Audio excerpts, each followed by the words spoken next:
She hid a bleeding stranger in the diner's freezer, lying to armed men to save him. What she didn't know, the man she protected was the Vampire King. The next morning, 400 vampires knelt outside her diner, calling her their shield. The coffee pot shattered against the floor at 1:47 a.m. Mara didn't drop it because she was clumsy.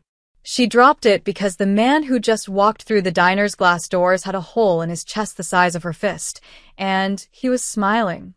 "Sorry about the mess," he said, his voice smooth as winter ice. "Do you have a booth in the back?" Blood soaked through his torn coat. Dark, too dark, almost black under the flickering neon lights. It dripped onto the checkered floor in thick drops that didn't spread like normal blood should. They held their shape, glistening like oil. Mara's hand went to the phone under the counter. "I'm calling an ambulance." "Please don't." He took another step forward, and that's when she saw his face clearly. Pale. Too pale. The kind of pale that belonged in morgues, not diners. But his eyes, sharp, ancient, like he'd seen the world born and die 1,000 times, those were very much alive. "Sir, you need a hospital." The door exploded inward. 3 figures stormed through, dressed in black tactical gear, faces hidden behind masks. The lead one carried a crossbow. Not a hunting crossbow. Something heavier, industrial, with silver bolts that gleamed under the lights. "Step away from him," the leader barked at Mara. The pale man didn't run. He didn't even flinch. He just looked at Mara with those ancient eyes and said, very quietly, "They're going to kill me. And then they're going to burn this place down to hide the evidence. You'll be inside it." "He's lying." The hunter's voice was sharp. "He's a monster. We're sanctioned by." "I don't care who you're sanctioned by." Mara's voice came out harder than she expected. Her shift manager wasn't here. The cook had gone out back to smoke 20 minutes ago. It was just her, 3 armed strangers, and a man bleeding something that definitely wasn't normal blood. But here's the thing about working the graveyard shift at a highway diner for 6 years. You develop instincts. You learn to read people in the 2 seconds it takes them to walk from the parking lot to the counter. You know who's going to tip, who's going to cause trouble, and who's dangerous. These hunters? Their fingers were too eager on those triggers. Their eyes too wild. The pale man? He hadn't looked at her like prey. Not once. "Walk in freezer," Mara said quietly. "Behind the kitchen." "Now." The pale man's eyes widened. Just a fraction.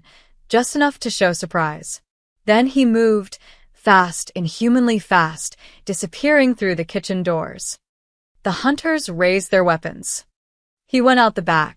Mara shouted, pointing toward the rear exit.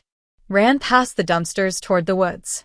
The lead hunter grabbed her collar, yanking her forward. "You're lying." Mara had been grabbed before. Drunk truckers, entitled business types who thought a waitress was there for more than taking orders. She'd learned to handle it. She drove her elbow down on his forearm, hard and twisted free. "I watched him run," she snapped. "You want to waste time choking me, or do you want to catch your guy?" The hunter's eyes burned behind his mask. For a moment, Mara thought he'd shoot her anyway. Then he shoved her aside and ran, his team following, boots pounding toward the back exit. Mara waited. 10 seconds. 20. When their vehicle roared to life outside and tore down the highway, she finally let out the breath she'd been holding. The diner was silent except for the hum of the ancient refrigerator and the buzz of the neon sign outside. Mara walked slowly toward the kitchen, her heart hammering so hard she could feel it in her throat. She pushed open the freezer door. The pale man sat on a crate of frozen French fries, examining the wound in his chest with clinical detachment. As she watched, the edges of the torn flesh began to knit together, slowly, like watching a video in reverse. "You're healing," Mara whispered. "I am," he looked up at her. "You saved my life. I saved a guy from getting shot by psychos with crossbows. Doesn't make you special, doesn't it?" He stood, and the temperature in the freezer seemed to drop another 10 degrees. "Do you know what I am?" Mara crossed her arms. "I've got 3 guesses, and they all sound insane. Then let me save you the trouble. He stepped forward, and his eyes caught the light, reflecting it back like an animal's. My name is Vorin. I am the vampire king of the Eastern bloodlines, lord of the Night Court, and keeper of the First Covenant. Mara stared at him. Then she laughed. It came out sharp and slightly hysterical. Okay. Sure. And I'm the Queen of England. Your Majesty. Vorin bowed, deeply, formally, one hand over his heart.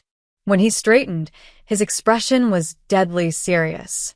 By shielding me during mortal danger, you have invoked the Night Shield Oath, an ancient law, older than your civilization. Any vampire who hears of this will be bound to protect your life as if it were their own king's. Mara shook her head. That's the blood loss talking. You need actual medical help. I need to leave before dawn. Vorin moved past her, pausing at the freezer door. But know this, Mara, he'd read her name tag. Whether you believe me or not, you are now the most protected human in the world. And the most hunted. Wait, how am I hunted? But he was already gone, moving through the kitchen like a shadow, out the back door into the pre-dawn darkness. Mara stood alone in the freezer, surrounded by frozen food and the lingering smell of something ancient and dangerous. On the floor where he'd sat, there was no blood. Just a single black rose, fresh and perfect, that definitely hadn't been there before. Mara picked it up. The petals were ice cold. I'm losing my mind, she muttered. She had no idea how right she was. And how much worse tomorrow night would be. Mara didn't sleep. How could she? Every time she closed her eyes, she saw those hunters with their crossbows, saw Vorin's wound healing itself, saw that impossible black rose sitting on her kitchen counter because she'd been too afraid to throw it away. By the time her next shift rolled around at 10 p.m., she'd almost convinced herself it was a hallucination. Maybe someone had spiked her coffee. Maybe she'd had a microstroke. At 28, that was possible, right? The diner looked exactly the same. Same flickering neon sign reading, Millie's Highway Diner, same cracked parking lot. Same smell of old coffee and fryer grease. Normal. Everything was normal. Until she saw the parking lot. What the hell? Cars filled every space. Expensive ones. A black Mercedes. A vintage Rolls-Royce that looked like it belonged in a museum. A motorcycle that probably cost more than her yearly salary.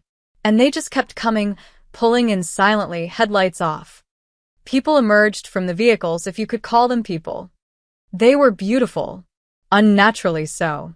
Men and women in dark clothes that looked tailored and timeless, moving with a grace that made Mara think of dancers or predators. Their skin caught the moonlight like marble. And they were all walking toward the diner. Mara's hand went to the phone. Then she saw what they were doing. Kneeling.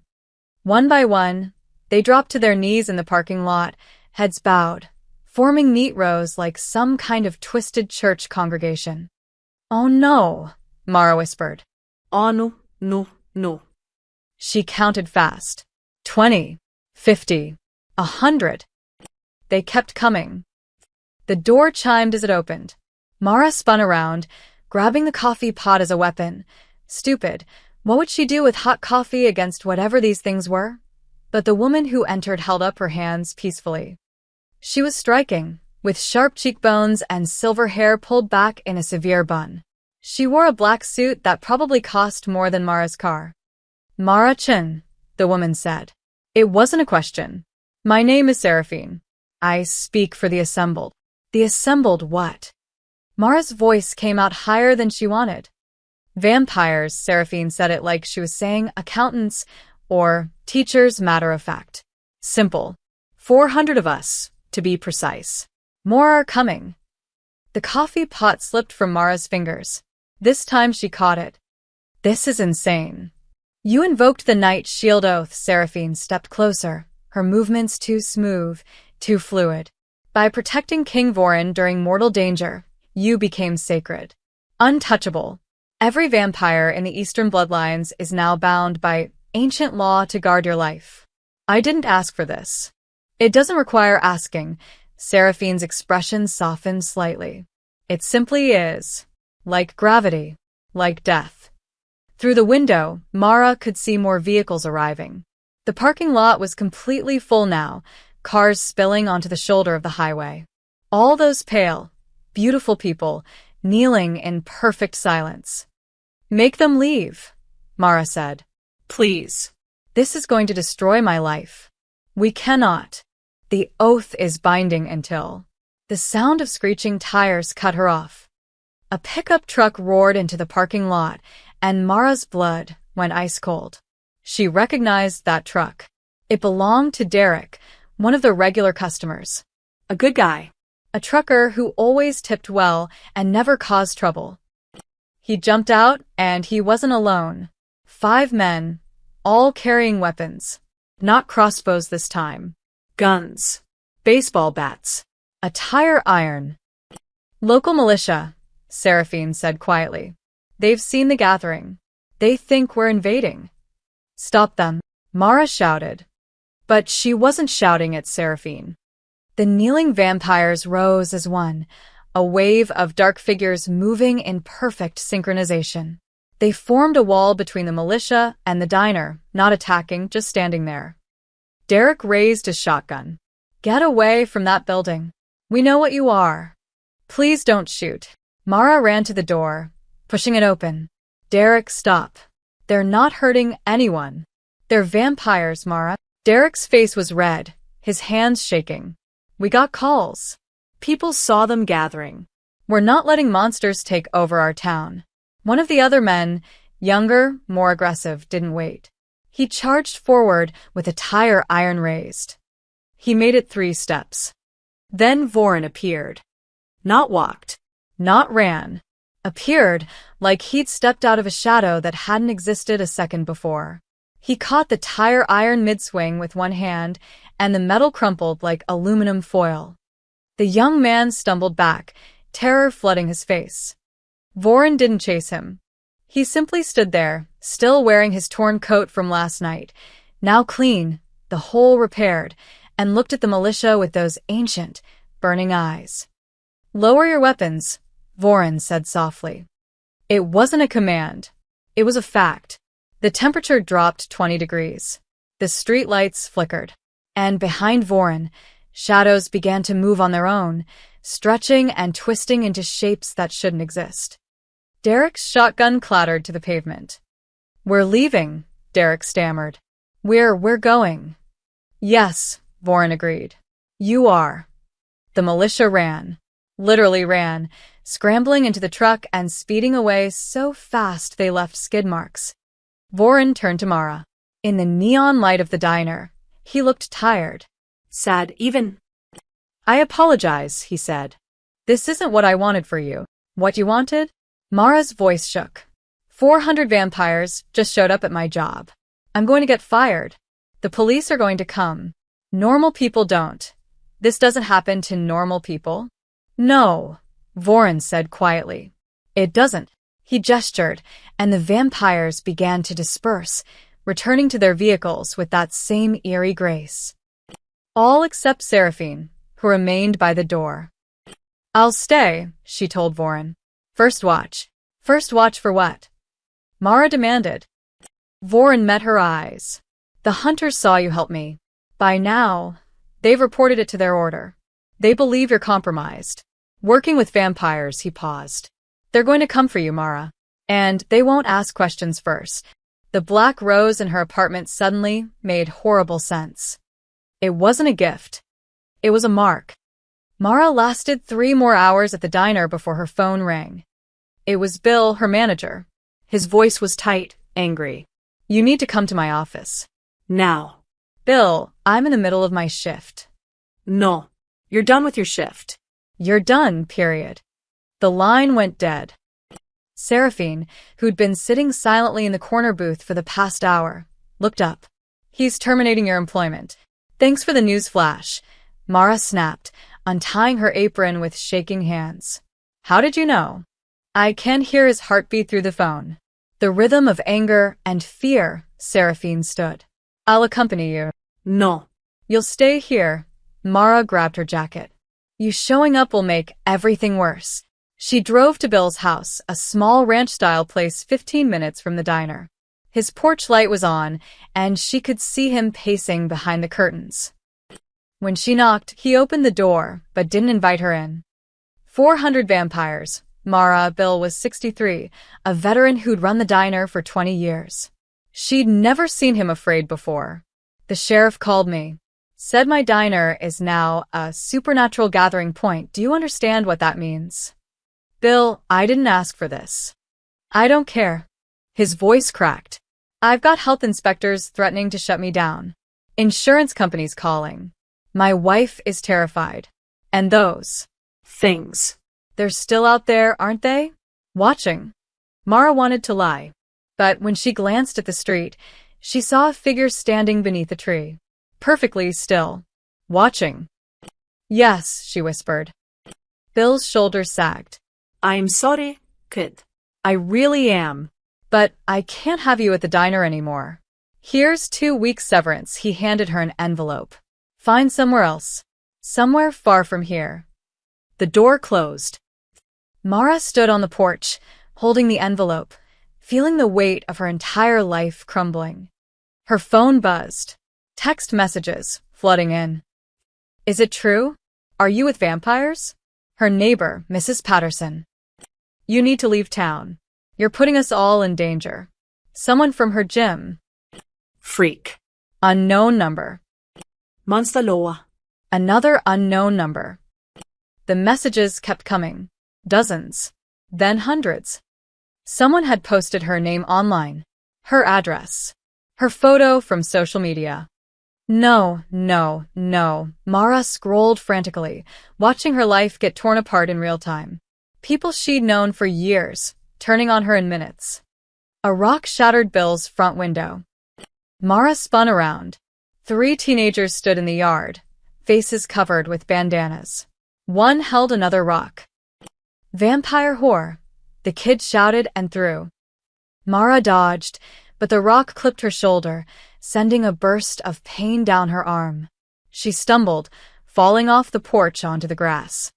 The teenagers advanced, then stopped. Voren stood between them and Mara, appearing like he'd stepped through an invisible door. He didn't touch the kids, didn't threaten them. He just looked at them. The kids ran, screaming. Are you injured? Voren knelt beside her, his cold hand gentle on her shoulder where the rock had hit. Don't touch me, Mara jerked away, tears burning her eyes. This is your fault. All of this. I helped you, and now I've lost everything. I know. That's it? You know? She stood, ignoring the pain. My job is gone. My reputation is destroyed. People want to hurt me because of you. Voren rose slowly. In the streetlight, he looked different. Less like a king, more like a man carrying an unbearable weight. The oath cannot be broken. But I can offer you sanctuary. I don't want sanctuary. I want my life back. That life ended the moment you protected me. His voice was soft, not cruel, just honest. The hunters are tracking you. The humans fear you. Staying here means death, Mara. A painful 1 inch. So, what? I just run? Hide. You survive, Voren gestured, and a black car pulled up, sleek, expensive, with tinted windows. There's a place. A safe house used by vampires who live peacefully among humans. You'll be protected there. Federal. Given time to think, Mara looked back at Bill's house. The broken window. The dark street where neighbors peeked through curtains, watching, judging. She thought about her apartment, small, shabby, but hers. Her favorite coffee mug. Her books. Her life. All of it poisoned now. How long? She asked quietly. Until we neutralize the hunters tracking you. Or until Voren hesitated. Until what? Until you decide whether you want to learn to live in this new world or leave it entirely. Leave it? You mean? I mean disappear. New identity. New city. We can arrange it. Voren's expression was unreadable. The oath would still protect you, but from a distance. You'd be free of us. It was a way out. A real one. So why did the thought make her chest ache? Show me this safe house, Mara said finally. Voren nodded and opened the car door. As Mara slid into the back seat, her phone buzzed one more time. She looked at the screen. A message from an unknown number. We know what you are now. Traitor to humanity. We're coming for you. Attached was a photo of her apartment building. And a red X marked over her window. Mara turned off her phone and let Voren's driver take her away from the only home she'd ever known. The vampire in the front passenger seat glanced back. Welcome to the shadow world, Miss Jen. Don't, Mara said quietly. Don't welcome me to anything. But as the town disappeared behind them, she realized something terrifying. She'd already left the human world behind. There was no going back. The safe house wasn't what Mara expected. She'd imagined something dark, gothic, maybe a crumbling mansion with cobwebs and coffins. Instead, the car pulled up to a modern mountain lodge tucked into the woods, all glass windows and warm cedar wood. Solar panels on the roof. A garden with actual vegetables growing. Lights glowing soft and golden from inside. This is vampire headquarters? Mara asked. One of many safe locations, Seraphine said from the front seat. She joined them at some point during the drive. We're not all living in crypts, Miss Jen. The front door opened before they reached it. A young woman stood there, college-aged, with dark skin, box braids, and the brightest smile Mara had seen in days. She wore jeans and a sweater that said, "Bookworms never die." You must be Mara. The woman bounded forward. I'm Zara. I've been dying to meet you. Oh, wait, bad phrasing. Sorry. Vampire humor, she laughed. Come in. Are you hungry? Thirsty? We have actual food, not just blood. Well, we have blood too, but it's all ethically sourced from blood banks, totally consensual donors, very above board. Zara, Seraphine said quietly. Breathe. Right. Sorry. I get excited. Zara grabbed Mara's bag. I'll show you to your room. Mara followed her inside, stunned. The lodge was cozy. A fire crackled in a stone fireplace. Bookshelves lined the walls, crammed with everything from ancient texts to modern paperbacks. A laptop sat open on the coffee table, playing what sounded like a podcast about astrophysics. 3 other vampires sat in the living room. An older man reading a newspaper. A woman knitting something purple and complicated. A teenager, or someone who looked like a teenager, doing homework. They looked up and bowed their heads slightly. Welcome, Shield, the older man said. Please don't call me that, Mara said quickly. Fair enough, he set down his newspaper. I'm Marcus. I teach high school history in a town 40 miles from here. Have for 15 years. The students have no idea what I am. The knitting woman raised her hand. Elaine. I run a veterinary clinic. Animals don't care if you're undead as long as you're gentle. The teenager nodded. David. I'm trying to finish my bachelor's degree. Only been working on it for 30 years. I keep changing majors. Mara stared at them. You're all just normal? Define normal, Marcus said with a slight smile. We don't kill. We don't hunt. We feed from willing donors or blood banks. We pay taxes. We have jobs, hobbies, Netflix subscriptions. Most vampires are like us, Elaine added, her knitting needles clicking steadily. The hunters want you to think we're all monsters. Makes us easier to kill. Zara tugged Mara's arm. Come on, I'll show you your room. You look exhausted. The room was small but comfortable. A real bed with a thick comforter. A window overlooking the dark forest. A desk with a lamp. Normal. Safe. Mara sat on the bed and finally let herself cry. She cried for her job, for her apartment, for the life she'd built that evaporated in one night, for the neighbors who'd turned on her, the strangers sending death threats, the teenagers who'd thrown rocks. Zara sat beside her, not touching, just present. I was turned when I was 23, Zara said quietly. Car accident. I was dying on the side of the road. A vampire named Isaiah stopped and gave me a choice. Death or this. I chose this, she paused. My family found out a year later. They tried to kill me. My own mother drove a stake through my shoulder. Mara looked up, wiping her eyes. That's horrible. It was. But I survived.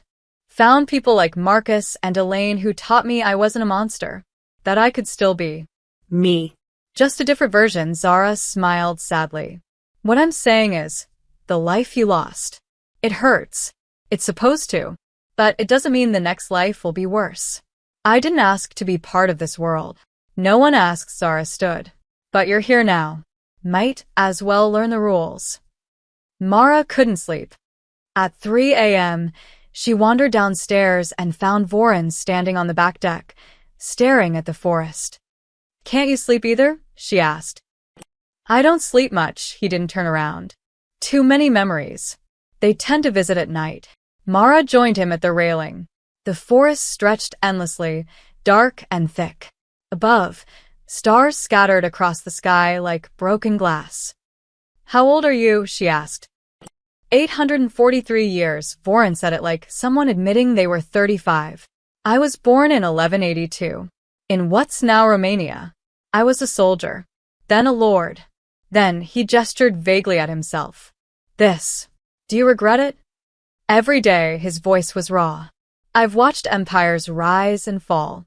Loved people who aged and died while I stayed frozen. I've fought wars that humans don't even remember. And I'm tired, Mara. So desperately tired. Then why keep going? Voren finally looked at her. Because vampires need a king who remembers what it was like to be human. Who remembers that life is precious because it ends, he paused. Without that memory, we become the monsters humans fear. Mara thought about Marcus teaching history. Elaine healing animals. Zara's bright smile. Not all vampires listen to you, though, she said. Those rogue ones in the parking lot. No. Somewhat chaos. They think humans are cattle. They despise me for trying to build peace. Voren's jaw tightened. They're the ones who'll come for you. Not because of the oath, but because killing you would humiliate me. Prove I'm weak. So I'm bait. You're a symbol, Voren met her eyes. The human who saved the vampire king. That means something. To both sides. Before Mara could respond, her phone, the one she'd turned back on, buzzed. A text from her brother. Mara, call me. Now. Then another. They have me. If you don't come alone, they'll kill me. A photo loaded. Her brother, tied to a chair, blood on his face. And behind him, 3 hunters with silver weapons. Mara's world tilted. No, she whispered. Voren took the phone, his expression darkening as he read. It's a trap, he said. I don't care. Mara grabbed the phone back. That's my brother. My only family. If you go, they'll kill you both. Then what do I do? Mara's voice broke. Let him die. Voren was quiet for a long moment. Then he said something that changed everything. We go together. The abandoned mill sat on the edge of town like a rotting tooth. Mara had been here once as a kid, back when it was just a creepy building teenagers dared each other to explore. Now, lit by the hunters' floodlights, it looked like something from a nightmare. They're inside, Voren said quietly. He stood beside Mara in the tree line, perfectly still. 6 heartbeats. Your brother's is erratic. Afraid. How many hunters? 5. The 6th is your brother.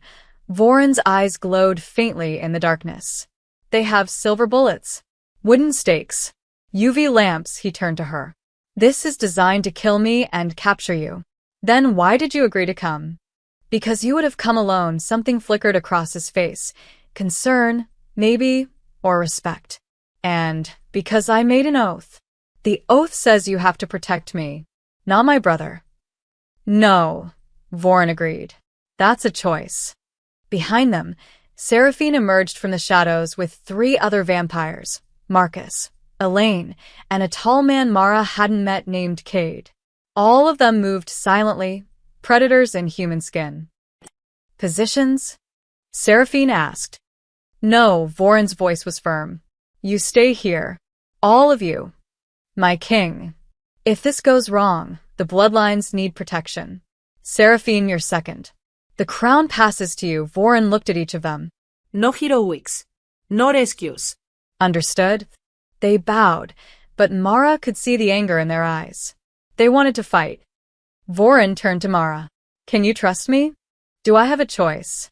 Always, he extended his hand. But if you take it, I need you to follow my lead. Even when it seems wrong.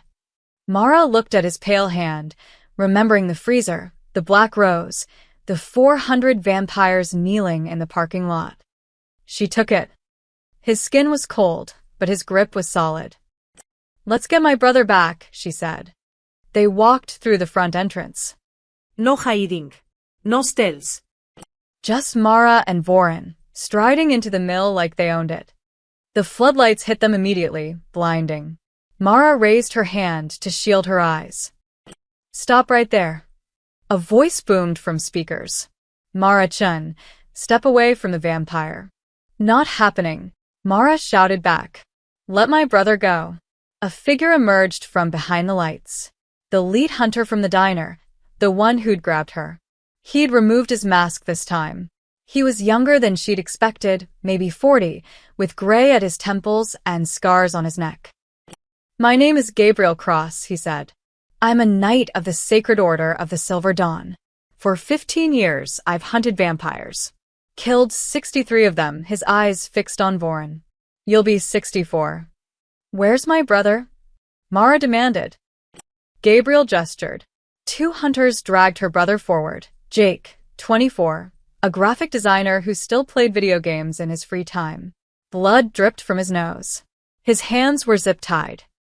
Mara, don't. Jake's voice cracked. It's a trap, just run. A hunter hit him across the face. Mara lunged forward, but Voron caught her arm. Wait, he said quietly. Here's the deal, Gabriel continued. You come with us, Mara. Answer our questions about vampire movements, locations, weaknesses. In exchange, your brother lives. You both live, he paused. But the monster dies. That's non-negotiable. I'm not a monster, Voron said calmly. I'm a king trying to prevent a war. You're a creature that feeds on human blood. Gabriel pulled out a silver stake. That's all you'll ever be. Mara stepped forward, putting herself between Gabriel and Voron. You want to know why I protected him? She said, her voice steady now. Because you stormed into my workplace with weapons, ready to kill first and ask questions never. He was wounded, bleeding. And you know what he did? Nothing. He didn't attack me, didn't threaten me. He asked for a booth in the back. They're manipulators. He had a hole in his chest, and he said please. Mara's voice rose. You talk about monsters, but I've seen the text people sent me.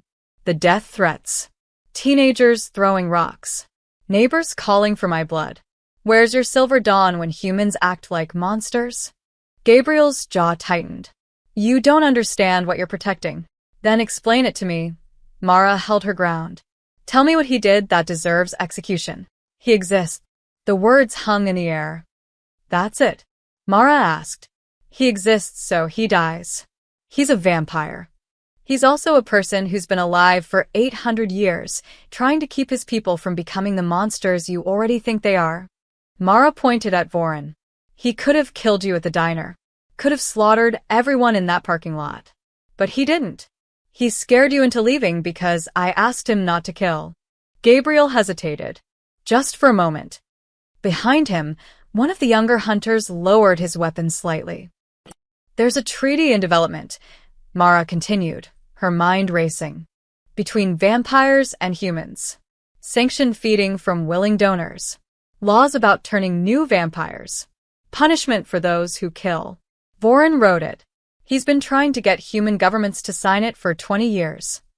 That was a guess, but the way Voron's hand tightened on her shoulder told her she was close. They'll never sign, Gabriel said, but his voice wavered. Not if you keep killing the ones trying for peace, Mara shot back. For a moment, she thought she'd reached him. Then Gabriel raised the stake. Enough talk. Voron moved. One second he was behind Mara, the next he was in front of Gabriel, gripping the man's wrist with such force the stake clattered to the ground. But Voron didn't attack. He just held Gabriel there, eyes burning. "I could kill you all in seconds," Voron said softly. "Snap your necks before your fingers reach the triggers. But I won't. Because she asked me not to." He released Gabriel and stepped back. "The choice is yours, Hunter. Continue this cycle of violence, or consider that maybe, just maybe, she's right." Gabriel stood frozen. The other hunters looked at each other, uncertain. Then one of them, the young one who'd lowered his weapon, spoke up. "Sir."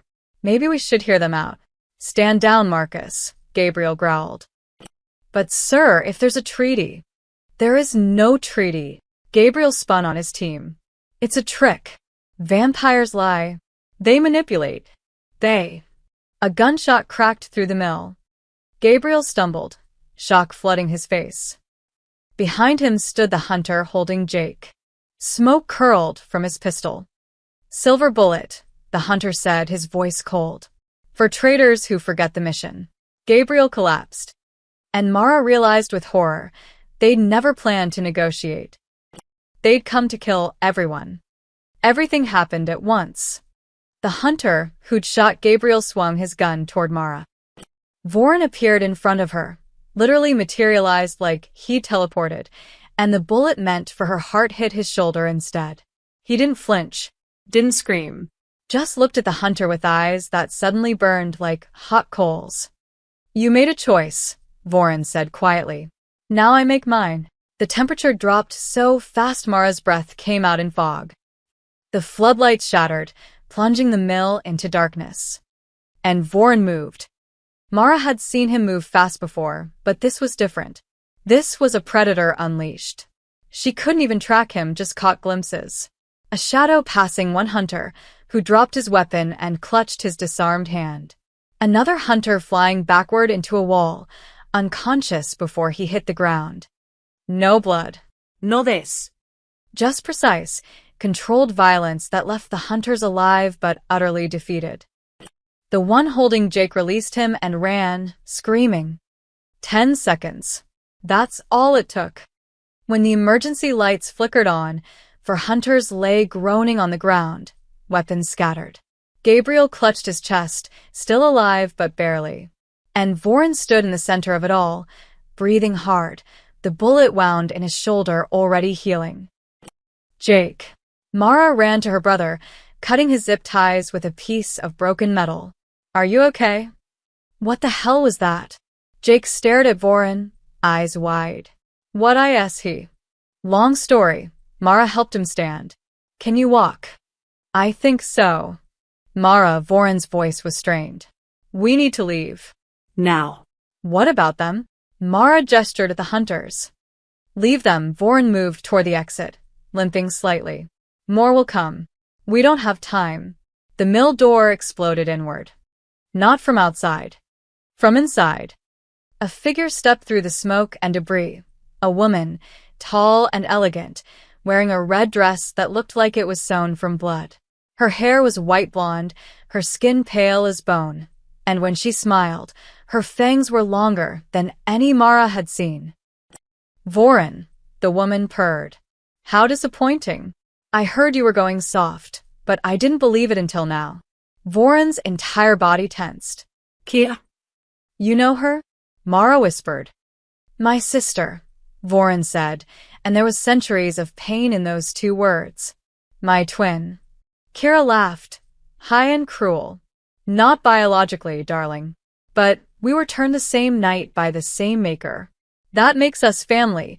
She stepped over a groaning hunter like he was furniture. "And families shouldn't lie to each other. I never lied to you. You said you'd burn the human world to ash. You said we'd rule as gods." Kira's eyes flashed red. "Instead, you're begging them for treaties. Protecting their waitresses. Becoming weak." 3 more vampires emerged from the shadows behind her. Rogues, Mara realized. The ones who'd attacked the diner. The ones who refused to bow to a human. "This ends tonight," Kira announced. "Challenge for the crown. You And me. Winner leads the bloodlines. I refuse, Vorin said flatly. Then you abdicate, and I kill her anyway, Kira pointed at Mara. Because that little human has become your weakness. And I won't let weakness rule our kind.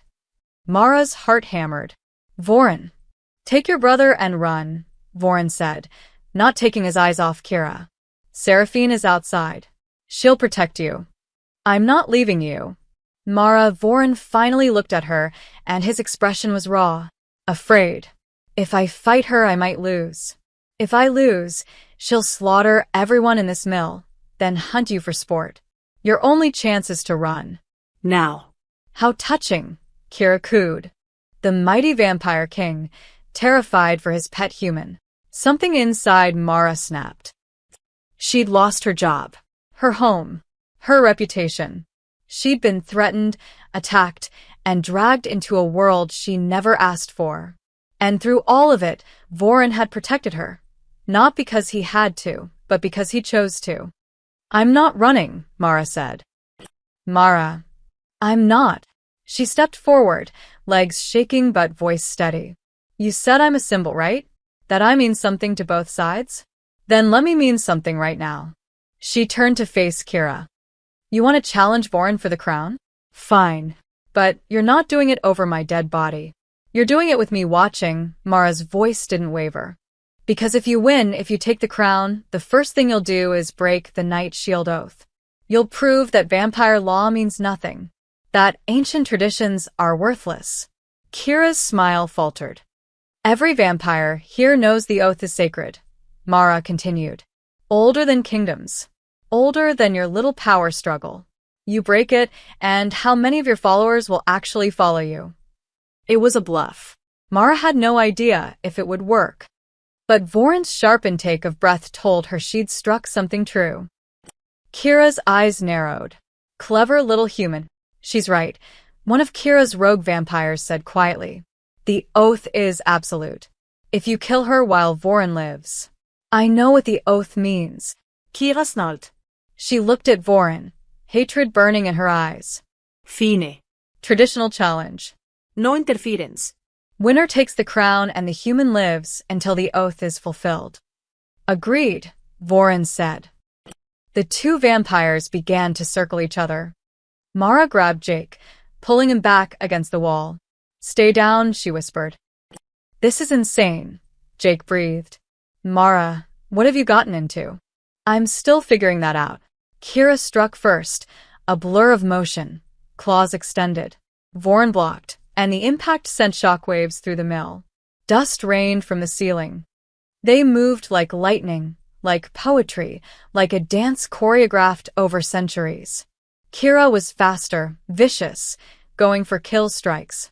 Vorin was defensive, deflecting, trying not to hurt her. Fight me. Kira screamed.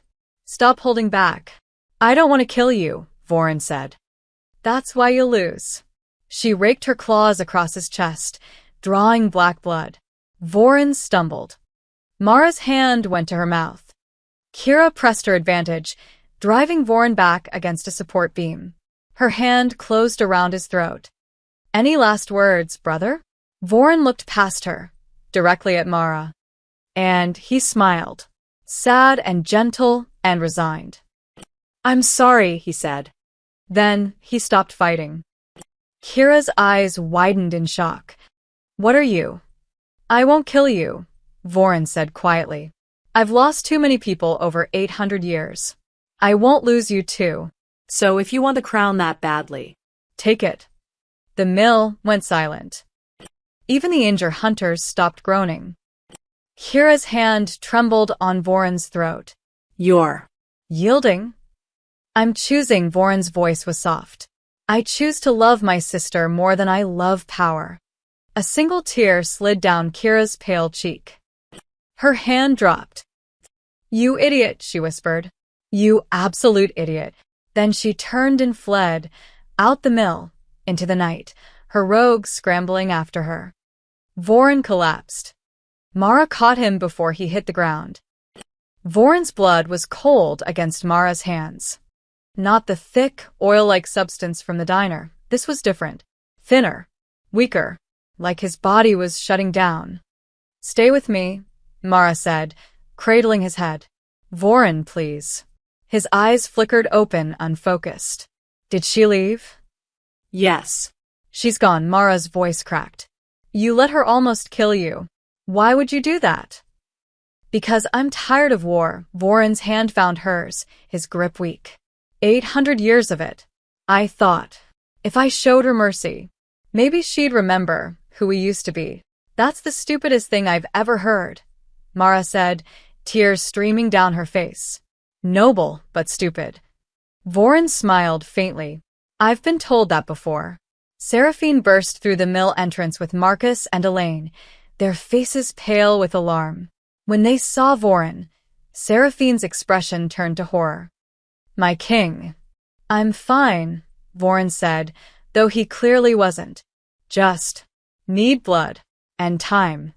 We have donors at the safe house, Marcus said. But can you make it that far? Voren tried to stand and failed. His legs buckled.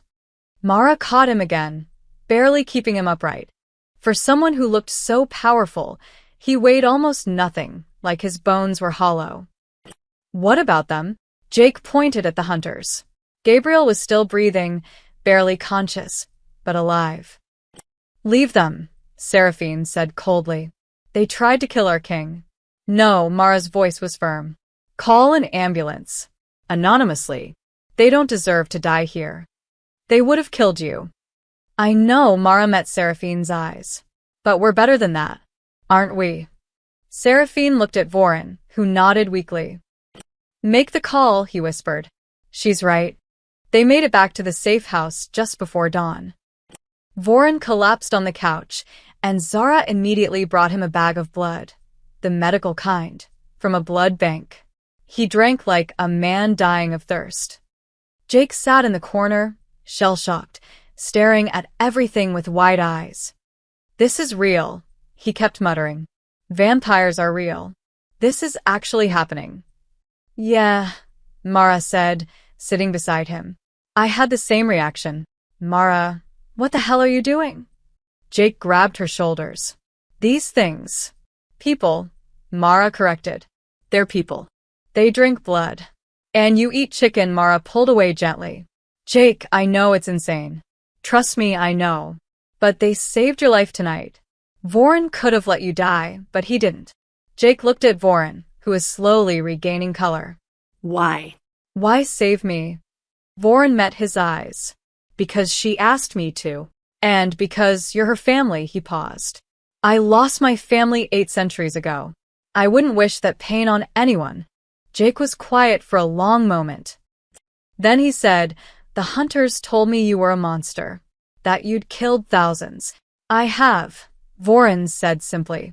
In wars. In defense of my people. Sometimes because I was angry, or grieving, or lost, he looked down at his hands. I'm not innocent, Jake. None of us are.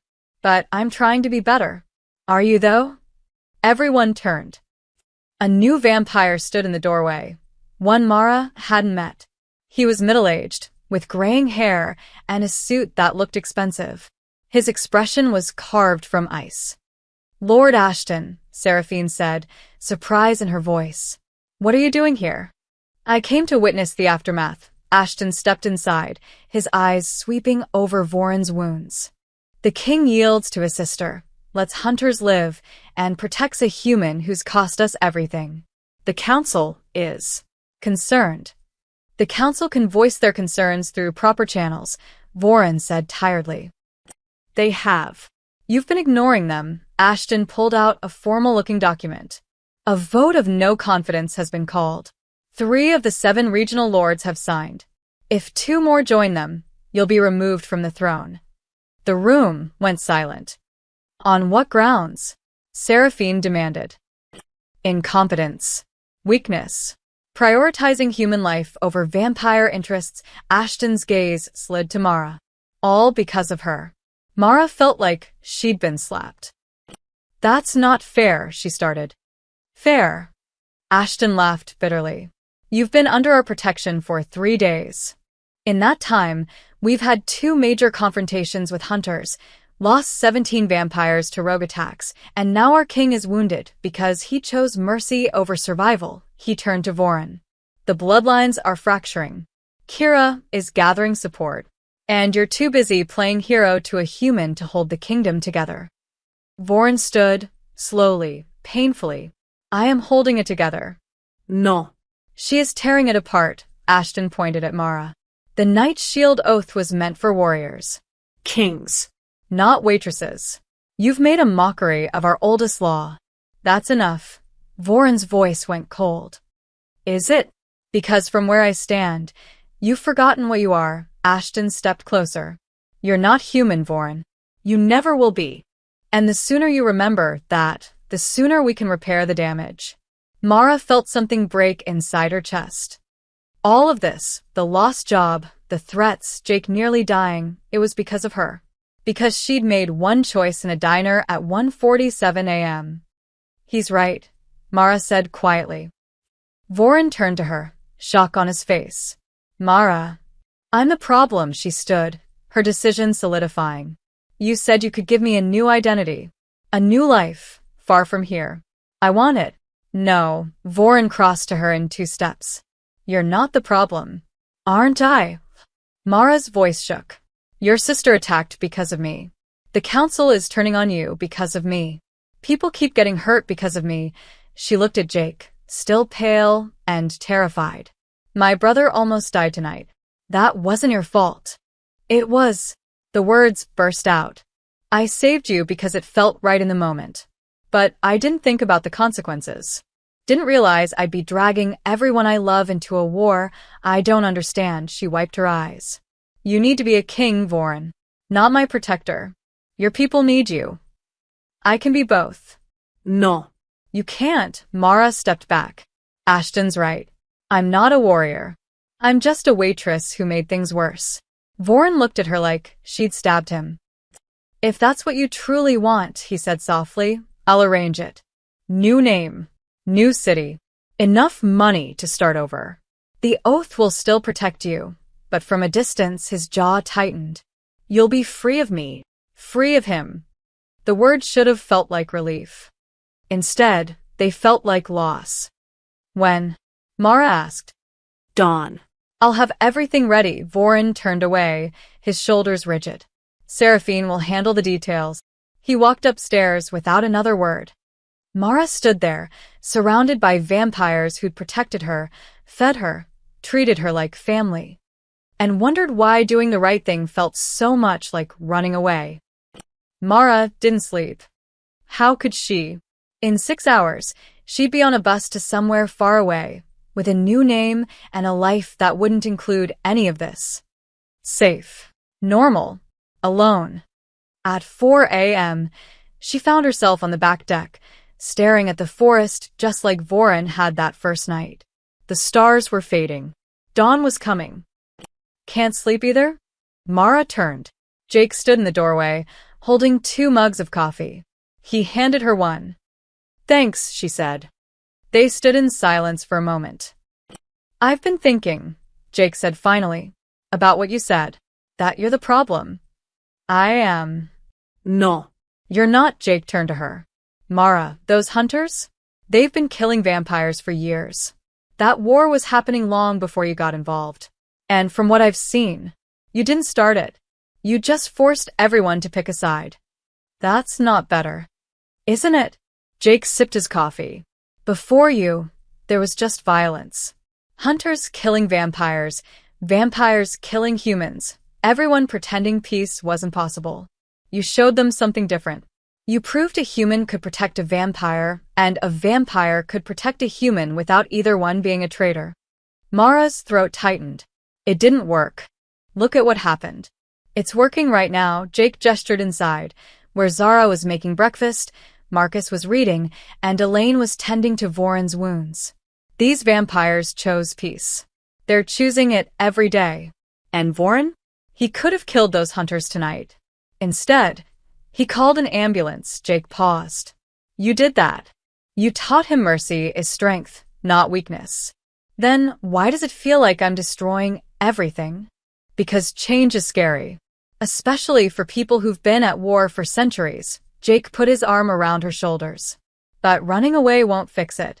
It'll just prove Lord Ashton right, that humans and vampires can't coexist. That it was all a mistake. Mara looked at her brother. When had he gotten so wise? When did you become the smart one? She asked. I've always been the smart one. You were just too stubborn to notice, Jake smiled. So, the question is, are you running because it's the right thing? Or because you're scared? Mara didn't answer. She didn't need to. At 5:30 a.m., Mara climbed the stairs to Voron's room. She knocked softly. No answer. She opened the door anyway. Voron sat by the window, watching the approaching dawn. His wounds had healed, but he looked exhausted, not physically, but in his soul. You should be resting, Mara said. So should you, he didn't turn around. Your bus leaves in an hour. Seraphine has your documents. New name is Claire Matthews. There's an apartment waiting in Portland, first 3 months paid. Voron. You'll be safe there. The oath still holds, so if you're ever in danger, help will come. But you'll be far from the politics. Far from the war. His voice was carefully neutral. Far from me. Mara closed the door behind her and sat on the floor beside his chair. I need to tell you something, she said. You don't owe me explanations. Yes, I do, Mara took a breath. When I was 16, my parents died in a car accident. Jake was only 10. I became his guardian, dropped out of college, worked 3 jobs to keep us afloat. She stared at her hands. For 12 years, every decision I made was about survival. About keeping us safe, keeping us fed, keeping us moving forward. Voron finally looked at her. I got good at running, Mara continued. From grief. From dreams I couldn't afford. From anything that felt too big or too complicated. She met his eyes. Last night, when I said I wanted to leave, I was running again. Because all of this, is terrifying. And I don't know if I'm strong enough for it. You are, Voron said quietly. You're the strongest person I've met in 800 years. I'm really not, Mara's voice shook. But I'm trying to be. And I realized something tonight. What? Running won't make me safe. It'll just make me alone. She stood, facing him fully. You asked me once if I wanted to learn to live in this new world. The answer is yes. Not because I have to. Because I choose to. Voron rose slowly, hope flickering in his ancient eyes. Mara. I'm not doing this for you, she interrupted. I'm doing it for me. Because for the first time in 12 years, I feel like I matter. Not as a waitress or a sister or someone's problem. As myself. As someone who can make a difference. You've already made a difference. Then let me keep making it. Mara stepped closer. I don't know what I am to you. I don't know what you are to me. But I know I'm not ready to walk away. Not yet. Voron was quiet for a long moment.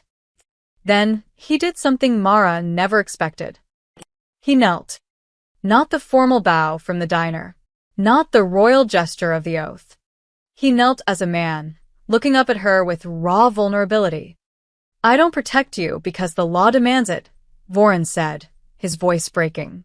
I protect you because somewhere in 800 years of darkness, you reminded me what it feels like to care about someone. Not as a king. As myself. Mara's breath caught. I thought I'd forgotten how, Voron continued. But you, stubborn, brave, impossible you made me remember. He took her hand, his touch gentle. So, if you stay, it won't be because of the oath.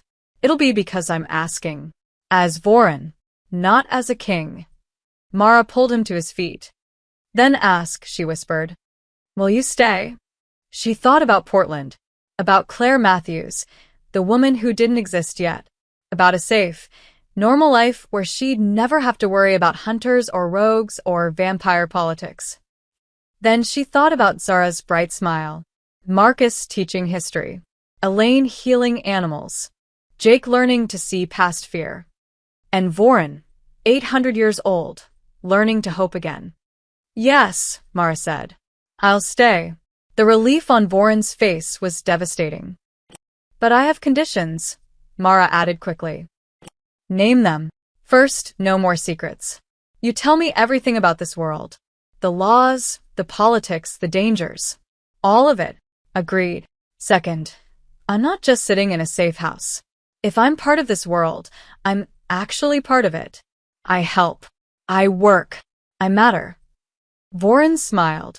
You already matter. Third, Mara's voice softened. You stop trying to protect me from everything. We're partners in this. Equals. Not king and subject. Voren hesitated. That one was harder. I've spent centuries protecting people, he said. It's what I am. Then learn to be something else, Mara squeezed his hand. Learn to trust me.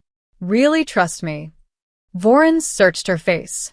Then slowly he nodded. Partners, he agreed. Equals. Good. Mara glanced at the window, where the first rays of dawn were breaking. So what happens now? Now. Voren moved to the reinforced shutters, closing them against the light. Now we face the council. Convince them that peace is possible. Stop Kira before she starts a civil war, he looked back at Mara. It won't be easy. Nothing worth doing ever is. You might get hurt. I've been hurt before, Mara crossed her arms. I survived. And this time, I won't be doing it alone. A knock on the door. Seraphine entered, carrying the documents meant for Claire Matthews. The bus leaves in 15 minutes, she said, then saw Mara and Voren standing together. Or not. Cancel it, Mara said. I'm staying. Seraphine's expression broke into the first real smile Mara had seen from her. Thank the ancestors. I was dreading explaining to the council why we let the shield walk away. About the council, Voren said. Send word. I'm calling an assembly. Every regional lord, every clan leader. It's time we settled this properly. When? Seraphine asked. 3 days. At the night court in the capital, Voren's voice hardened with purpose. And tell them Mara Chen will be standing beside me. Not as a hostage. Not as a symbol. As the human who saved the vampire king and changed the course of 2 worlds. Seraphine bowed. As you command, my king. After she left, Mara turned to Voren. The capital? I thought you said I wasn't just a symbol. You're not. You're a bridge, Voren's eyes gleamed. Between species. Between the old ways and the new. The council needs to see that. Needs to understand that the future isn't about domination or hiding. It's about coexistence. And if they don't agree, then we fight, Voren said it simply. Not with violence. With truth. With proof that a human and vampire can trust each other, protect each other, build something better together. Mara thought about the diner, about hiding Voren in the freezer while hunters screamed for his blood. About a choice made in seconds that changed everything. Okay, she said. Let's show them. 3 days later, Mara stood at the gates of the vampire capital, a hidden city carved into mountain caves, older than any human civilization. Hundreds of vampires gathered, their eyes reflecting torchlight like stars. Some bowed reluctantly as she passed. Others bowed proudly. A few didn't bow at all. But they all watched. Voren walked beside her, regal in black formal wear, every inch the king. But his hand found hers, warm despite the cold, and squeezed gently. Ready, he whispered. Mara looked at the assembled vampires, at the council of lords waiting inside, at the future unfolding before them. Uncertain, dangerous, impossible. No, she admitted, but let's do it anyway. They stepped forward together. Not as vampire and human. Not as king and subject. But as 2 people who'd found something rare in a world of darkness. Hope. And in the watching crowd, Mara saw Kira, standing in the shadows, arms crossed, expression unreadable. Their eyes met. Kira didn't smile, but she nodded once. Slowly. It wasn't forgiveness, but it was a beginning. The slow burn glows brighter. 2 worlds, 2 hearts, learning one another. And above all, The understanding that the greatest strength isn't power or protection, but the courage to choose hope in a world built on fear. The throne room was carved from living stone. Mara had expected something gothic, velvet and candles and old-world drama. Instead, the chamber looked ancient beyond measure.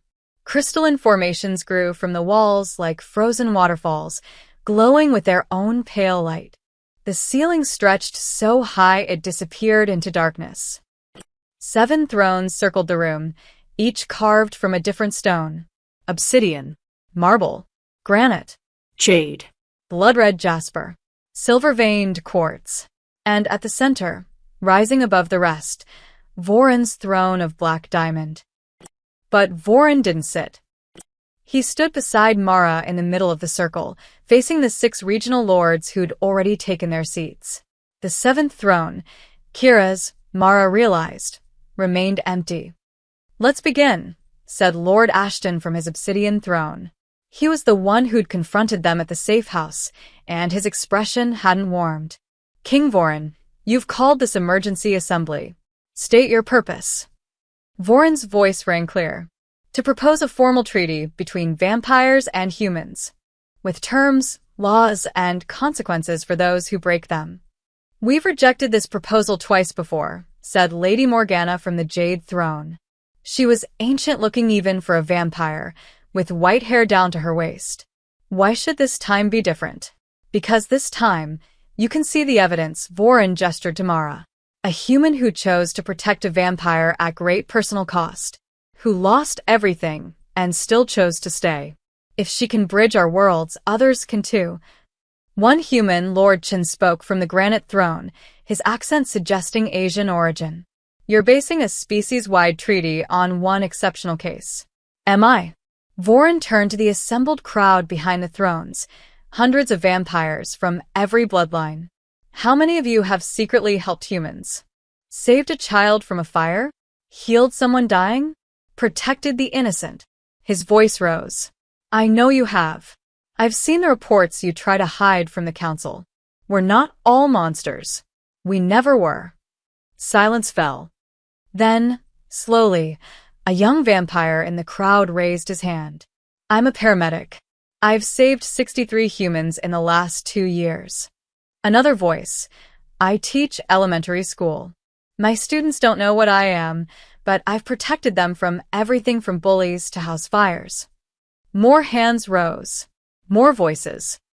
"I run a soup kitchen. I'm a firefighter. I counsel survivors of domestic violence." Lord Ashton slammed his hand on his throne. "Enough. These are anomalies. Exceptions. The majority of humans still fear us, hunt us, want us dead. Because we've given them reasons to," Mara said. Every eye turned to her. She hadn't planned to speak. But watching these powerful beings argue in circles while people, both human and vampire, kept dying felt unbearable. "You can't speak here," Ashton snapped. "You're not." "She's the shield," Voron interrupted coldly. "By ancient law, she has the right to address this council." Lady Morgana leaned forward, curiosity in her ancient eyes. "Let her speak." Mara's legs shook, but she forced herself to stand tall. "You talk about humans fearing you. Have you asked why?" She looked at each lord in turn. "For every vampire who saves lives, there's one who kills for sport. For every peaceful bloodline, there's a rogue clan that treats humans like cattle. You want peace, but you won't police your own." "We police," Lord Chen started. "Do you?" Mara challenged. "Kira nearly killed Voron, and you did nothing. Rogue vampires attacked a human diner, and the council didn't even meet about it. You have laws, but no enforcement. no consequences. What would you suggest?" Morgana asked, genuinely interested now. Mara took a breath. "A joint task force. Vampires and humans together, hunting the rogues on both sides. Because there are human monsters too, like those hunters who shot their own leader. They need to be stopped just as much as killer vampires." "Humans would never agree," Ashton scoffed. "Some would." Mara pulled out her phone. Zara had helped her compile this. "I've been researching. There are 12 human organizations worldwide that study vampires scientifically, not violently. 3 governments with secret protocols for peaceful contact. 47 documented cases of humans and vampires living together successfully, long-term. She'd done her homework, stayed up for 2 days straight learning everything she could about this hidden world. The infrastructure for peace already exists, Mara continued. It's just underground, hidden. Because both sides are too afraid to make it official, she looked at Voren, then back at the council. Someone has to go first. Someone has to be brave enough to say, enough. We're better than this. Lord Chen stood. And if we agree to this treaty, what stops humans from using it to learn our weaknesses? Our locations? Our numbers? The same thing that stops vampires from using it to find human vulnerabilities, Voren said. Mutuelle destruction. If either side betrays the treaty, the other will have documented proof to present to the world, he paused. Right now, we exist in shadows. This treaty brings us into the light, literally and figuratively. It's terrifying. But it's also the only path forward that doesn't end in extinction for one of us. Pretty words, Ashton said. But I need more than philosophy. Show me something concrete. Show me this treaty actually working. I can't, Voren admitted. Not yet. Because you won't let me try. The lords exchanged glances. Lady Morgana spoke. I propose a test. 6 months. King Voren will establish a pilot program, one city, carefully chosen, where vampires and humans attempt coexistence under the proposed treaty terms. If it succeeds, we vote on full implementation. If it fails, she looked at Voren sadly. You abdicate, and we return to the old ways. And Kira takes the throne, Ashton added with a cruel smile, leading us back to the shadows where we belong. It was a trap. 6 months wasn't enough time. One city couldn't prove a species-wide possibility. But it was the only chance they'd get. I accept, Voren said. As do I, Mara added. Ashton's eyebrows rose. You? You're accepting terms for humans now. I'm accepting terms for myself. And I'll find others who believe what I believe. Mara lifted her chin. You want proof? I'll be your proof. The human shield and the vampire king, Morgana mused. Leading a grand experiment in coexistence. It's either brilliant or suicidal, she smiled slightly. I vote yes. Lord Chen nodded slowly. Yes. 2 more lords, the ones Mara hadn't heard speak, raised their hands. Yes, that was 4 out of 6. They needed 5 for a majority. Lord Ashton's expression was stone. No. This is foolishness that will get us all killed. That left one throne, the blood-red Jasper seat, occupied by a thin vampire with kind eyes, Lord Emmanuel. He'd been silent the entire council. Now he stood. I was turned in 1347, Emmanuel said quietly. During the Black Plague. I was a physician trying to save my village. A vampire offered me immortality so I could continue healing. He looked at his hands. I've spent 678 years wondering if I made the right choice. Wondering if this curse could ever be a gift. He turned to Mara. You've been in our world for 5 days. You've lost everything. And you're still here, still fighting, still believing we can be better, his voice strengthened. That kind of hope is rarer than any power we possess. I vote yes. 5-1. The chamber erupted, some vampires cheering, others shouting in protest. Voren closed his eyes briefly, relief washing over his face. Mara felt like she might collapse. Ashton rose, fury in every line of his body. This council has made a grave mistake. And when it falls apart, when humans betray us and this naive experiment ends in blood, I'll be here to say, I told you so. He swept from the chamber, his followers trailing behind. Morgana approached Voren and Mara. You have 6 months. Choose your city wisely. One misstep, and Ashton will have the ammunition he needs to remove you from the throne. Understood, Voren said. After the council dispersed, Mara and Voren stood alone in the vast chamber. We did it, Mara whispered. We started it, Voren corrected. The hard part comes next. What's the hard part? Voren looked at her, and despite everything, he smiled. Making it actually work. Outside, in the corridor, Kira waited in the shadows. She stepped forward as they approached. Congratulations, brother, she said, her tone unreadable. You've gambled everything on a human's hope. Yes, Voren agreed. I have. Kira studied Mara for a long moment. Then, shockingly, she extended her hand. 6 months, Kira said. Prove me wrong. I dare you. Mara shook her hand. Kira's grip was ice-cold and strong enough to crush bones, but she held back. I will, Mara promised. Kira's smile was sharp. We'll see. She disappeared into darkness, leaving Mara and Voren alone.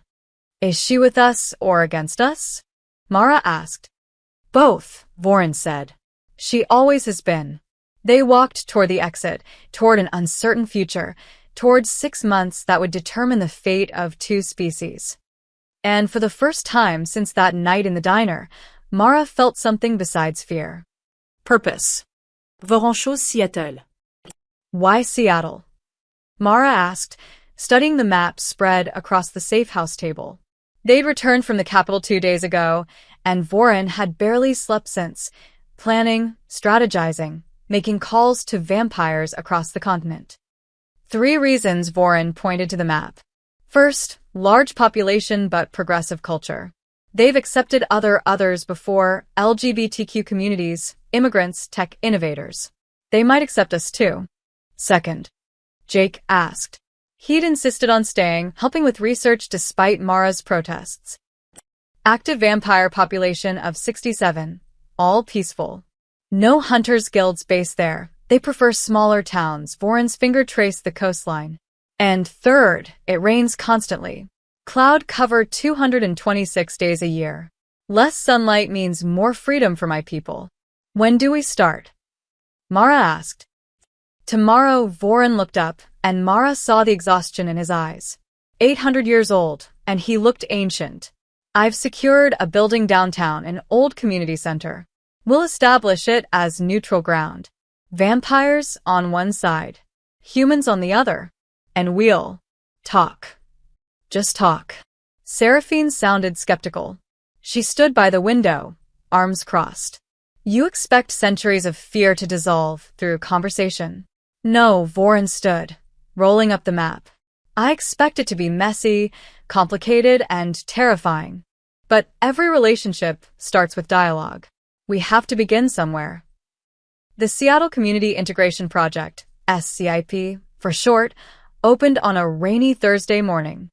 Mara stood outside the converted building, watching people arrive. Some were obviously vampires. Too pale, moving with that predatory grace, arriving in groups for safety. Others were human, activists, researchers, the simply curious, and Mara's heart sank. Protesters carrying signs that read, "Vampires go home and protect human blood." Peaceful protest is expected, Voren said beside her, though his jaw was tight. We knew there'd be resistance. Inside, they created a space that felt deliberately neutral. Comfortable chairs in a circle. Windows with blackout curtains that could be drawn. Refreshments, coffee and tea for humans, blood bags, donated, labeled, ethical, stored discreetly in a medical fridge for vampires. 23 people came that first day. 12 vampires. 11 humans. They sat on opposite sides of the circle. The silence was suffocating. Mara stepped forward. They'd agreed she should speak first, human face for a human audience. Thank you for coming, she started, her voice steadier than she felt. I know this is scary. I know some of you think this is impossible, dangerous, or insane, she smiled slightly. 2 weeks ago, I would have agreed. I was a waitress who thought vampires were movie monsters. Then I met one. And he was bleeding, terrified, and asking for help. She told them her story. The diner. The hunters. The choice she made in seconds that changed everything. I'm not special, Mara finished. I'm just someone who looked past fear long enough to see a person who needed help. That's all this project is asking. Look past your fear. Try to see each other as people. Not predators. Not prey. People. An older human woman raised her hand. Dr. Patricia Hayes, according to her name tag. I'm a hematologist. I study blood disorders. I came because she hesitated. Because I've always wondered if vampirism is a virus. A mutation. Something that could be treated or understood scientifically. Zara straightened in her seat. I'd love to talk to you about that. I've been a vampire for 12 years, and I still don't fully understand what I am. You're a monster, someone said. Everyone turned. A young human man stood, late 20s, tattoos covering his arms, rage in his eyes. My sister was killed by a vampire. Drained and left in an alley like garbage. You want me to sit here and pretend you're just misunderstood? The room temperature dropped. Several vampires tensed. I'm sorry for your loss, Voren said quietly. Truly, what happened to your sister was murder. Evil. And the vampire who did it should be punished. But he wasn't, was he? The man's voice cracked. Because your people protect each other. Hide each other. My sister's killer is still out there. Then help us find him, Mara said. The man blinked. What? You want justice? So, do we? Mara gestured to the vampires in the circle. They didn't kill your sister. But they might know who did. The vampire community talks. If we work together, maybe we can actually catch the ones who deserve punishment, on both sides. Marcus stood, the vampire who taught high school history. I'll help. Give me a description, a location, anything you remember. We have networks. If he's still in the region, we can find him. The young man stared, disbelief and hope warring on his face. You do that? Turn in one of your own. He's not one of ours, Marcus said firmly. Killers don't represent us any more than human serial killers represent you. We want them gone too. Dr. Hayes pulled out a notepad. I could examine the autopsy report. See if there's biological evidence that might help identify. This is exactly what we hoped for, Seraphine murmured to Mara. Cooperation. But not everyone was convinced. A vampire in the back stood abruptly, someone Mara didn't recognize. Young, angry, with scars on his neck. This is pathetic. We're vampires. We shouldn't be begging humans for acceptance. No one's begging, Voren said. Aren't we? The scarred vampire gestured around. Sitting in circles, drinking bagged blood like animals in a zoo, promising we'll be good little monsters if they just don't hunt us, he spat on the floor. This isn't progress. It's surrender. He stormed out, slamming the door. 3 other vampires followed him. Mara's heart sank. They were losing people already. Let them go, Voren said quietly. Not everyone will be ready. Change takes time. But as the session continued, halting, awkward, with small breakthroughs and painful setbacks, Mara noticed something. By the end of the 2 hours, humans and vampires weren't sitting in separate groups anymore. They'd mixed, naturally, gravitating toward conversations that interested them. Dr. Hayes and Zara were deep in discussion about biological markers. The young man whose sister died was showing Marcus photos on his phone. A human teacher was asking a vampire about nocturnal schedules and how they managed day jobs. Small steps, but steps nonetheless. That night, Mara found Voren on the roof of their Seattle apartment, a temporary place they'd rented for the project. 23 people showed up, Mara said, sitting beside him. And 4 walked out. That's an 83% retention rate. You're trying to make me feel better with statistics? Is it working? Voren smiled slightly. A little. They sat in comfortable silence, watching the rain fall on the city below. Seattle glittered like a circuit board, all lights and movement and life. I have a confession, Mara said. Oh. I'm terrified, she laughed shakily. I keep thinking, what if this fails? What if we can't make it work? What if I'm wrong about everything? Voren turned to her. Then we'll have tried. That's more than anyone else has done in 800 years. That's not very comforting. Would you prefer I lie? Maybe a little. Voron's expression softened. He reached over and took her hand, something he'd started doing more often, small touches that spoke of growing trust. You're not wrong, Mara, he said quietly. I've lived through wars, plagues, the rise and fall of empires. And I've learned something. The world doesn't change because of grand gestures or perfect plans. It changes because ordinary people make extraordinary choices. He squeezed her hand. You made that choice in a diner at 1:47 a.m. Everything since has been the world catching up to what you already knew was right. Mara's eyes burned with tears. I just served coffee and lied to some hunters. You saw past 800 years of fear in a split second. That's not ordinary, Mara. That's miraculous. She leaned her head on his shoulder. He was cold, always cold, but somehow it felt comforting, like a cool hand on a fever. We're going to make this work, Mara said, more to herself than to him. We are, Voron agreed. Neither of them saw the figure watching from the alley below. The scarred vampire who'd stormed out of the session stood in the shadows, phone pressed to his ear. She's exactly where you said she'd be, he said quietly. When do you want us to move? On the other end, a familiar voice answered. Soon, Kira said. Let them think they're winning first.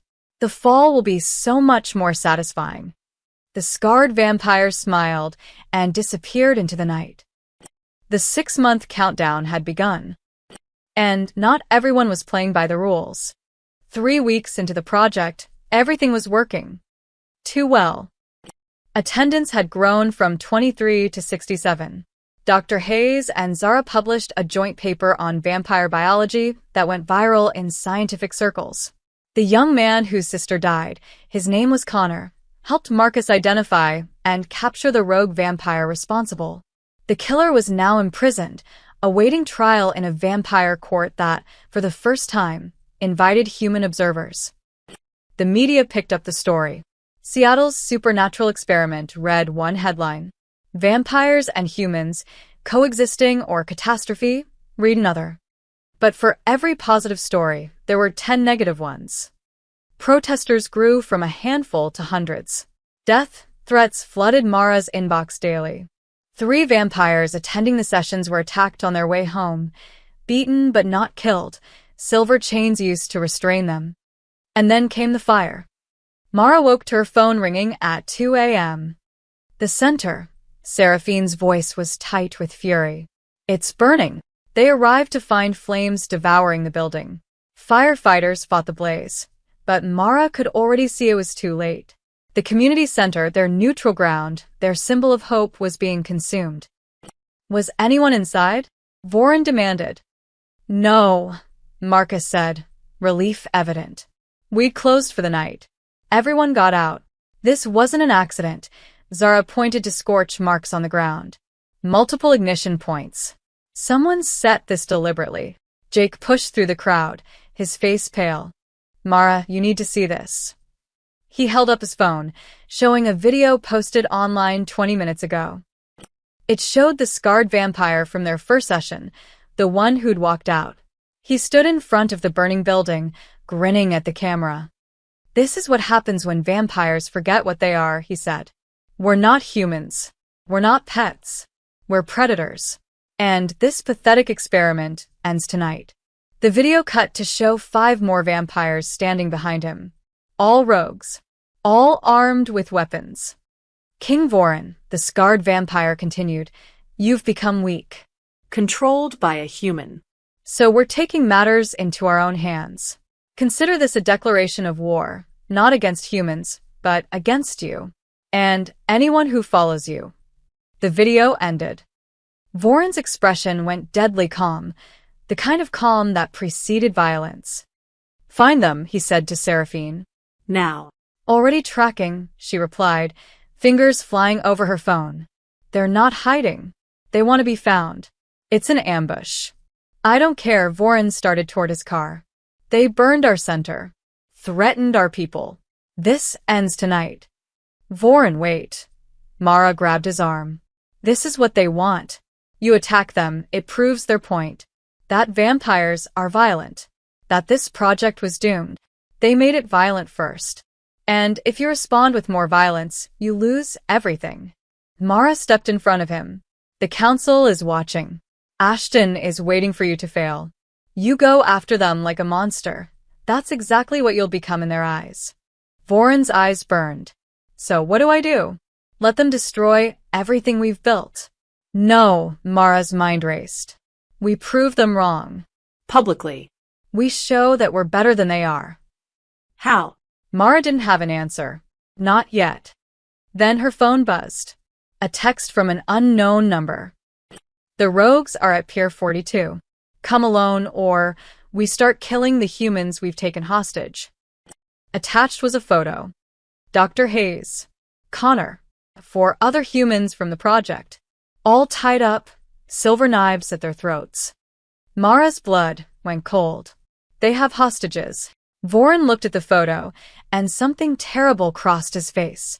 Of course they do. They're trying to force my hand. Make me choose between the project and innocent lives. It's not a choice, Mara said. We save them. It's a trap. Everything is a trap. Mara's voice rose. But those people trusted us. Believed in what we were building. I'm not leaving them to die, because we're afraid. Jake stepped forward. I'm coming too. Absolutely not, Mara started. You don't get to decide. Jake's expression was firm. Those are our people. Our project. I'm not sitting in a car while you risk your life. He's right, Marcus said. Others nodded, vampires and humans alike, who'd gathered at the fire. We all are. This isn't just your fight anymore. Mara looked at the faces surrounding her. People who'd come to the sessions, who'd sat in that circle and chosen to believe in something impossible. All right, Voron said quietly. But we do this smart. Seraphine, take 5 vampires and approach from the water. Marcus, you and Jake coordinate with Human Emergency Services. Call them in but keep them back until we secure the hostages. Mara, he turned to her. You're with me? Why me? Because they asked for you. Voron's jaw tightened. This whole thing is designed to break you. Prove humans are weak. That protecting you makes me weak. He took her hand. So we proved them wrong. Together. Pier 42 was abandoned, jutting into Puget Sound like a skeletal finger. The scarred vampire waited at the end, surrounded by his crew. The hostages knelt before them, zip-tied and terrified. Mara and Voron walked the length of the pier, completely exposed. No weapons, the scarred vampire called out. His name was Damien, Mara had learned. Turned 50 years ago, exiled from 3 bloodlines for excessive violence. No tricks. Or they die. Let them go, Voron said calmly. Your fight is with me. Oh, it's bigger than that, Damien gestured to Mara. It's about her. The human who made the vampire king into a puppet. You know what they're calling you now? The leashed king. 800 years of power, brought to heel by a waitress. I'm not leashed, Voron said. I'm chosen. Same thing, Damien pulled Dr. Hayes to her feet, silver knife at her throat. Here's your choice, king. Kill the human, prove you're still a vampire, and I'll let these hostages go. Refuse and I kill them all. Including her. Silence fell, broken only by waves lapping against the pier. You're insane, Mara breathed. I'm practical, Damien smiled. Vampires are apex predators. We don't negotiate with food. The sooner everyone remembers that, the better. Voron stood perfectly still. Mara could feel the tension radiating from him, the violence barely contained. There's a third option, Mara said suddenly. Damien laughed. Oh, enlighten me. You let them go, and I'll come with you. Willingly, Mara stepped forward. That's what you want, right? To prove humans are weak? That will betray each other to survive. Take me. Let them go. Prove your point. Mara, no. Voron grabbed her arm. It's the only way. She met his eyes, trying to communicate without words. Trust me. I choose to protect them. That's what humans do. We sacrifice for each other. Damien considered this, intrigued. And what stops the king from tearing us apart the moment you're in my custody? The oath, Mara said. He's bound to protect me, not avenge me. If I choose this, he has to let me choose. It was a gamble. A complete, terrifying gamble based on her limited understanding of vampire law. Voren's grip tightened on her arm. I won't. Yes, you will, Mara turned to him. Because you respect my choices. Because that's what makes you different from them, she squeezed his hand. Trust me. For a long, agonizing moment, Voren said nothing. Then he released her. 3 minutes, he said quietly. That's all you get. Damien's grin faltered. What? The oath protects her life, Voren continued, his voice like ice. But nothing says I can't negotiate the terms of her release. You have 3 minutes to accept her exchange and leave. After that, I consider her in mortal danger. And the oath permits me to use any means necessary to ensure her safety. He pulled out his phone and set a timer. Your choice, Damien. Take the human and run, or stay and face me. Damien looked at his crew, at the burning determination in Voren's eyes, at Mara, who stood calmly despite her terror. This isn't over, Damien snarled. But he released Dr. Hayes and signaled to his vampires. Cut them loose. The hostages were freed, stumbling toward Voren. Damien grabbed Mara's wrist, yanking her forward. The timer on Voren's phone showed 2:47 remaining. As Damien dragged her toward the end of the pier, where a boat waited, Mara caught movement in the water. Seraphine and her team, swimming silently beneath the surface. Mara had counted on it. Now, she shouted. Seraphine exploded from the water, grabbing Damien's leg and pulling him off balance. The other vampires erupted from the sound like a coordinated strike team. Damien released Mara as he struggled, and she dove sideways, rolling across the wet pier. Voren was there instantly, shielding her as the fight erupted. It lasted 30 seconds. Seraphine's team was trained, coordinated, and angry. Damien's rogues were strong but chaotic. One by one, they were subdued, not killed, but restrained with silver chains. Damien struggled against Seraphine's grip, eyes wild. You cheated. No, Mara said, standing with Voren's support.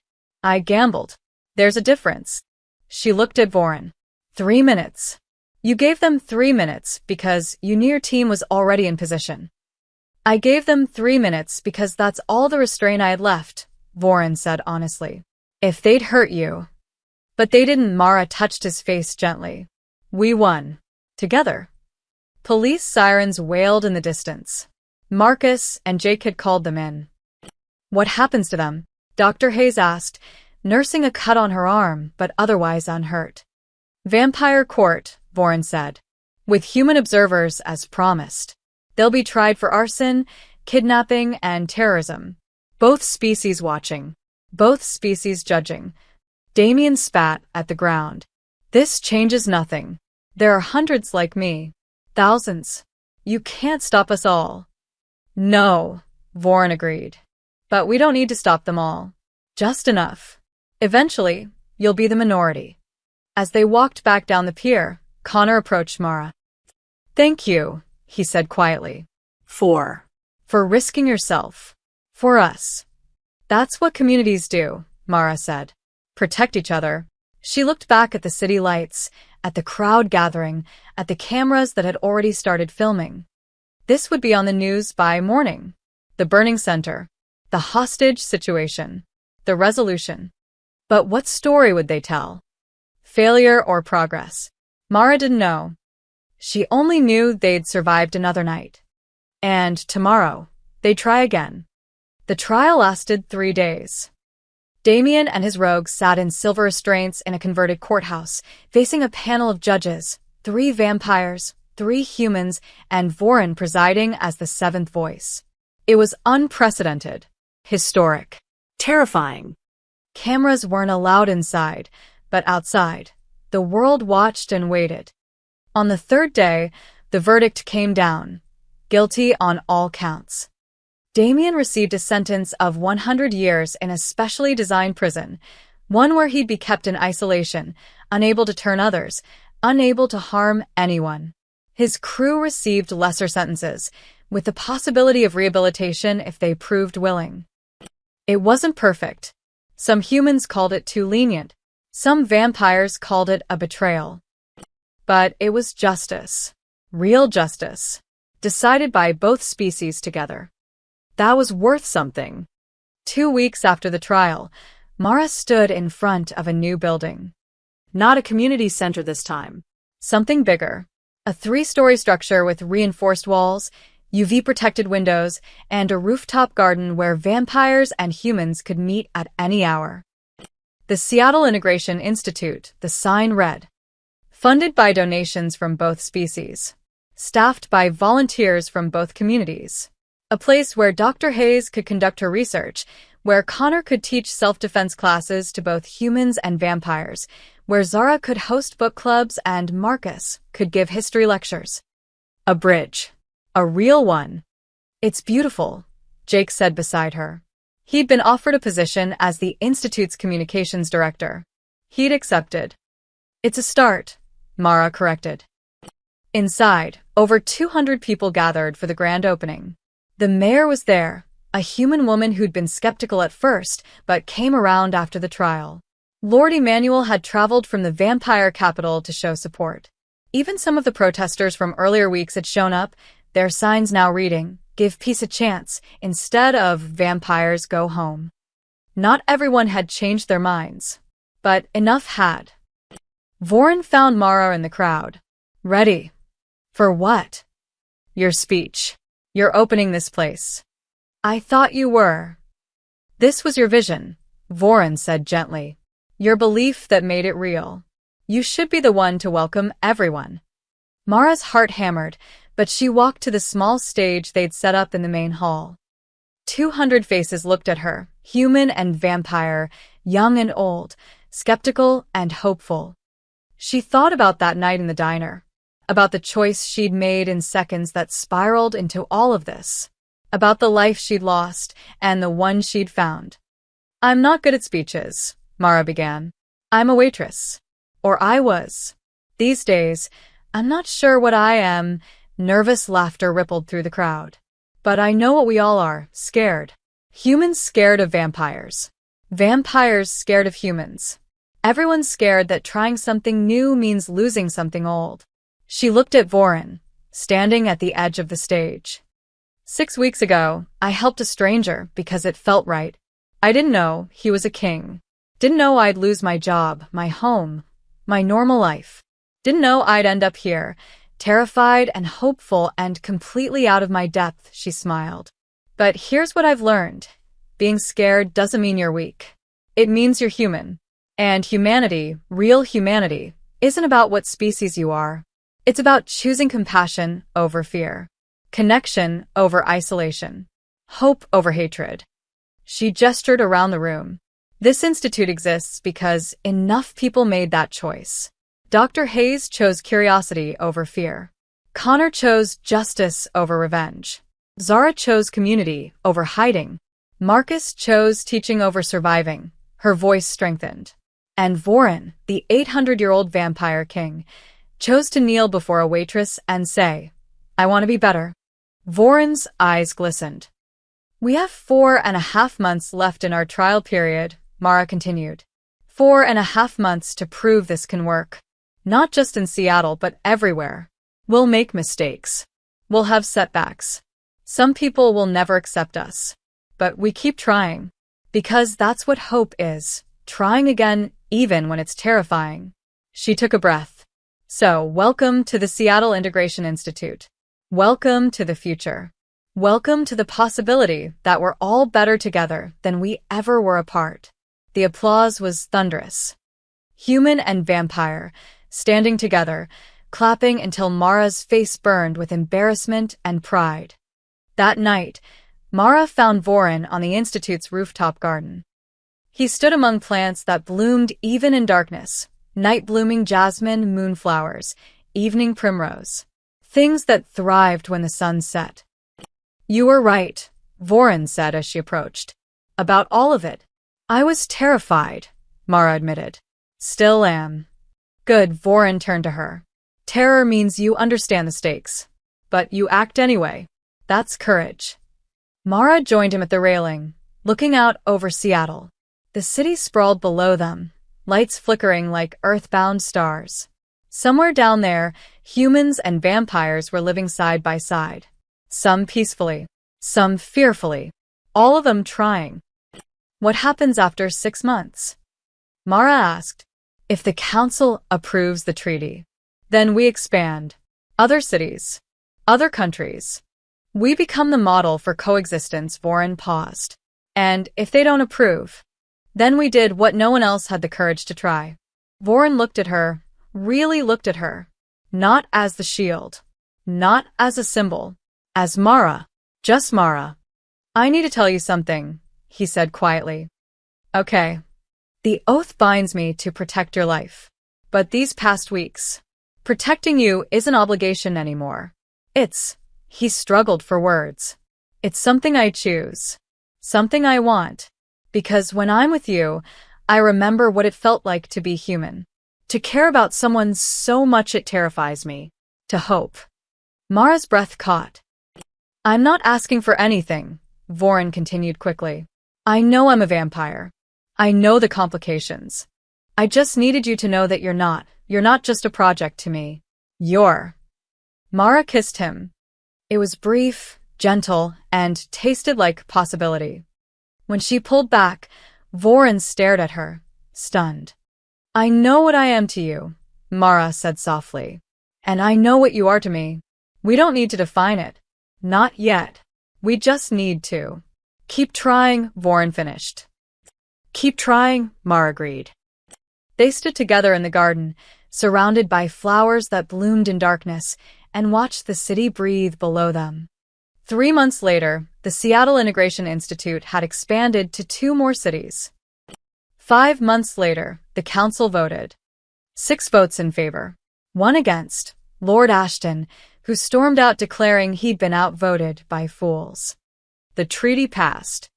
Vampire-human relations would become official. Sanctioned. Protected by law on both sides. It wasn't perfect. There would be more Damians, more fires, more setbacks. But the path forward existed now. And people, human and vampire alike, were walking it. 1 year after that night in the diner, Mara stood in front of the vampire capital's gates again. This time, she wasn't afraid.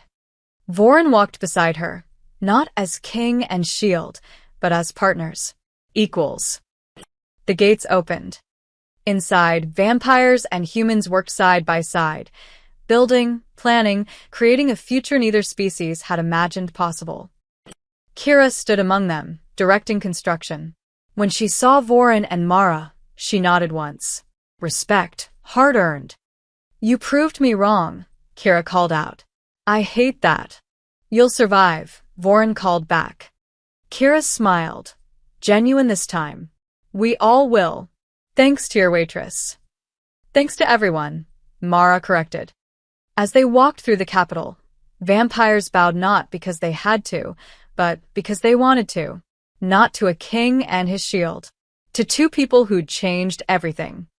That night, back in Seattle, Mara returned to Millie's highway diner.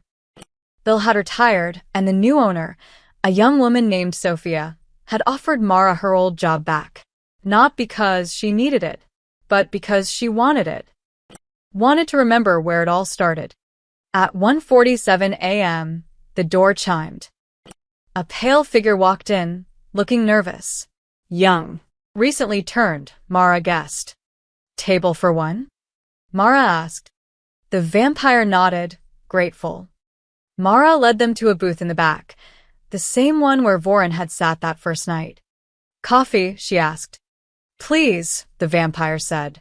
Then, quieter. Thank you. For treating me normal. Mara smiled. That's what we do here. As she poured the coffee, she looked out the window at the highway stretching endlessly into darkness. Once, she'd thought her life was stuck in this diner. Small. Insignificant. going nowhere. Now she knew better. Every life mattered. Every choice rippled outward. Every moment held the possibility for something extraordinary. The door chimed again.